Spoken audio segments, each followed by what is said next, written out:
What's going on, sci-fi fans? My name is Ben and welcome back to the bench for a brand new season of Sci-Fi Wednesdays. I have really been itching to get back on the bench and build something in the sci-fi realm, so that's what we're going to do today. We're actually starting a brand new kit that I've always wanted to build. This is the 1/4000 scale Revell Star Destroyer. This is actually one of those build and play, so it's not really geared toward hardcore modelers, but I'm going to go ahead and build it the way I want to and just have fun with it, and you'll see that you can actually do a lot of awesome stuff with these build and play type kits. So let's go ahead and check it out today. We're going to open the box, talk a little bit about what's in there, what we intend on doing with it, and we'll just see where we go from there. So let's go ahead and open up the box and let's pull out all the parts. Now this is going to be probably pretty big, I have to say. It's 1/4000 scale, so it's not as big as like the Zvesda or the other Revell kit, which I think is like 1/2500th or something like that. But it is a little bit bigger than the Bandai offering, which is I believe 1/5000 scale. We should have some fun with this one. Inside the box, we have, of course, our actual plastic, and then we have a lot of other parts and pieces. One of the cool things about this kit is it actually has built-in lights and sounds. Now, you're not going to get a full assortment of,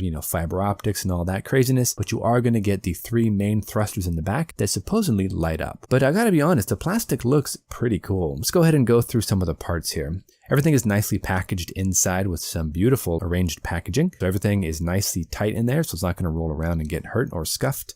We have different parts for the hull, and looks like conning tower, looks like the back engine bay. Of course, we have the top and the bottom of the Star Destroyer itself. Pretty nice looking detail. So not too bad, really, honestly. It is rather thick in certain areas and then kind of flimsy in others. This is actually all snap tight, so we don't have to use any glue, but we might use some glue here and there. I'm not entirely certain yet.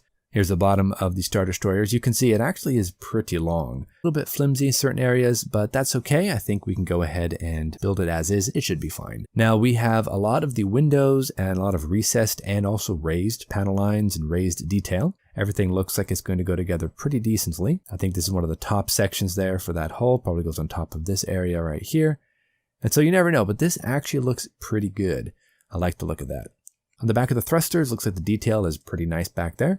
And then we have, looks like the parts and pieces for the actual bridge or the conning tower, whatever you want to call them here on a Star Destroyer. The panel lines are a little on the deep side, but I don't think that's going to matter really. We also have a bag here with some clear parts. We have some clear blue parts, probably for the main thrusters and also for the tiny auxiliary thrusters. And then of course the brains of the operation. We have the 3 LED lights, which I'm not sure what color they are, but I'm assuming blue. We've got the speaker, we've got battery compartment, and of course the button to activate it. So let's go ahead and take a look at the instructions. Now the instructions are pretty simplistic. Like I said, this isn't really one of those crazy models, but this does have a very nice glossy cover. It has all of our part breakdowns, as you can see here. It gives us the amount of parts. Kind of reminds me of like a Lego instructions, if you've ever seen some of those. It's kind of very similar to that. Then we go ahead and go through all the way to the very end of the build, just part by part, piece by piece, building subassemblies, and then finally going ahead and putting on those turrets and calling this one done. So that's actually not too bad. Taking a closer look at the plastic, we do have a lot of recessed and raised panels. We have some of the windows, and a person really could come in here and if they wanted to, could drill out some holes and string some fiber optic, but you'd have to go through quite a bit of plastic because this isn't really designed to be lit because it comes with lights and sound, so it doesn't really matter. Honestly, all the plastic is pretty thick, but I think it's not too bad. Taking a quick close-up here on, I believe, what is the bridge.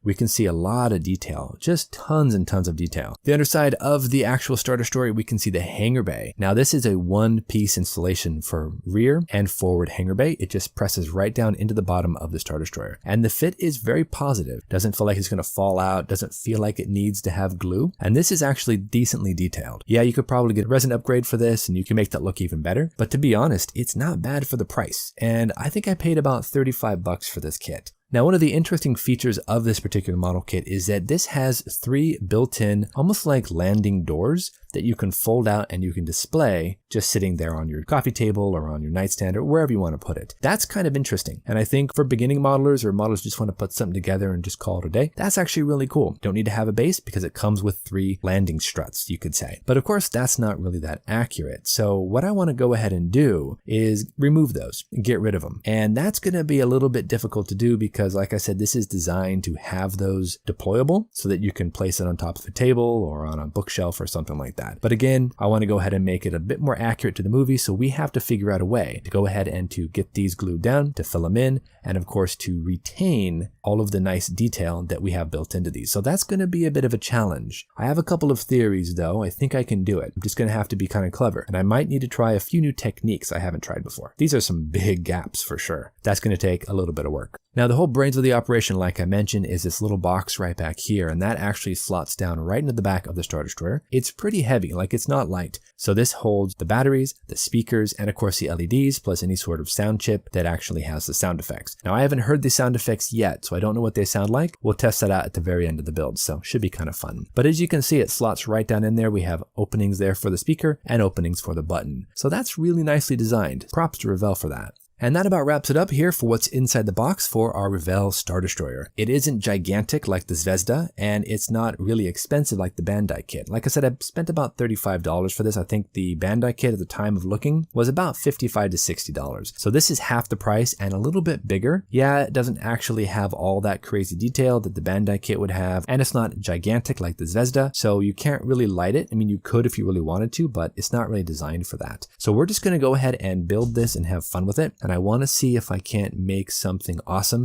out of a giant triangle, because that's basically what this is. So we have to make sure we can paint it and get this thing looking awesome. So until our next episode, everybody, thank you so much for watching. I'm really glad to be back on the sci-fi bench. We're going to build some cool stuff, and then we'll see where we go from there. Until then, you know the drill. Go out there, get yourself some bench time, have some fun, build something cool. And we'll see you back here on the next episode of the 1/4000 scale Revell Star Destroyer. We'll see you soon.